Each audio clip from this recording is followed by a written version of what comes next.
Bek legendaris ini prediksi Man United akan dibantai Man City.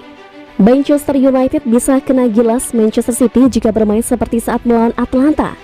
Hal ini diungkapkan oleh Rio Ferdinand. MU bertanding ke markas Atlanta di Stadio Gewiss pada matchday keempat Liga Champions.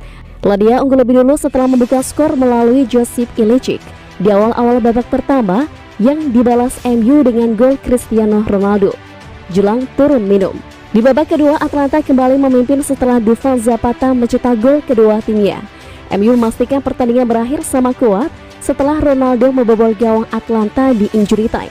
Man United setelah laga ini bakal menjamu Manchester City di ajang Liga Inggris, Sabtu 6 November 2021 malam waktu Indonesia Barat. Setan Merah bisa saja digilas rival satu kota jika bermain seperti saat melawan Atlanta. Manchester United tidak bisa performa babak kedua seperti itu melawan Man City. Jika mereka melakukannya, mereka akan ditampar lagi, kata Ferdinand kepada BT Sport. Itu akan menjadi 3 gol, 4 atau 5, karena itu menunjukkan kurangnya rasa hormat terhadap lawan yang benar-benar terpecah, lamban dan ceroboh. Intensitasnya tidak ada di sana, kacau, dan itu hanya harapan. Ucapan lengan Ronaldo telah menyelamatkan mereka lagi.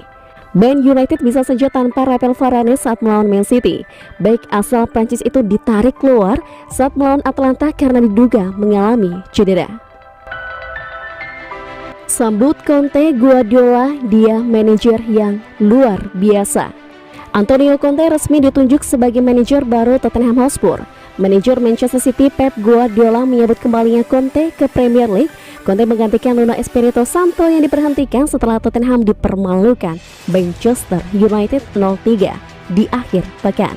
Manajer Italia itu akhirnya berlabuh juga di London Utara setelah gagal terwujud di musim panas tahun lalu.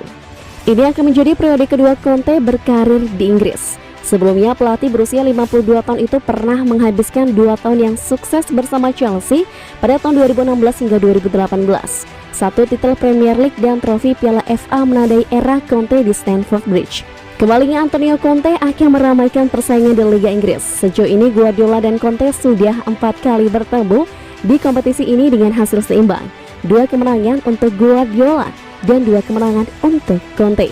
Pertama-tama selama datang kembali ke Inggris, ke Premier League, dia sudah membuktikan diri dengan karirnya. Dia sudah meraih kesuksesan besar di mana-mana.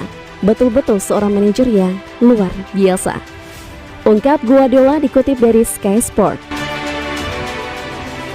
Hasil pertandingan Man City versus Klub Brugge. Pertandingan dihelat di Stadion Etihad. Berikut ulasan pertandingannya.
Guardiola kirim doa buat Aguero. Sergio Aguero mesti absen beberapa bulan karena masalah jantung. Mantan bosnya di Manchester City, Pep Guardiola, ikut prihatin dengan kondisinya. Sergio Aguero didiagnosis mengalami gangguan irama jantung dan mesti menepi sekitar 3 bulan untuk pemulihan. Penyerang Barcelona itu mulanya sempat turun sebagai starter kala Barcelona diimbangi Alaves, tapi ia mengeluhkan sesak di dada dan kesulitan bernafas. Aguero ditarik keluar pada menit ke-38 lalu dibawa ke rumah sakit hingga keluar diagnosis dari dokter. Dengan kondisi itu dan usia yang sudah 33 tahun, Aguero bisa saja terpaksa mengakhiri karir lebih dini jika ada risiko-risiko yang membahayakan nyawa. Manajer Manchester City Pep Guardiola mendoakan Sergio Aguero agar bisa pulih seperti sedia kala. Saya bicara dengan agennya, berita yang berat untuknya dan keluarganya. Kami mendoakannya pulih sepenuhnya. Tak peduli soal waktu, kesehatan itu yang terpenting, ungkap Pep Guardiola dilansir dari Metro. Dia dalam penanganan yang baik, dia akan menjaga dirinya. Saya mendoakannya pulih dan dia bisa kembali bermain lagi, atau dia bisa menikmati hidupnya dan menikmati jerih payahnya. Saya tidak tahu apa yang diidapnya, dia harus berhati-hati dan aman di sisa hidupnya.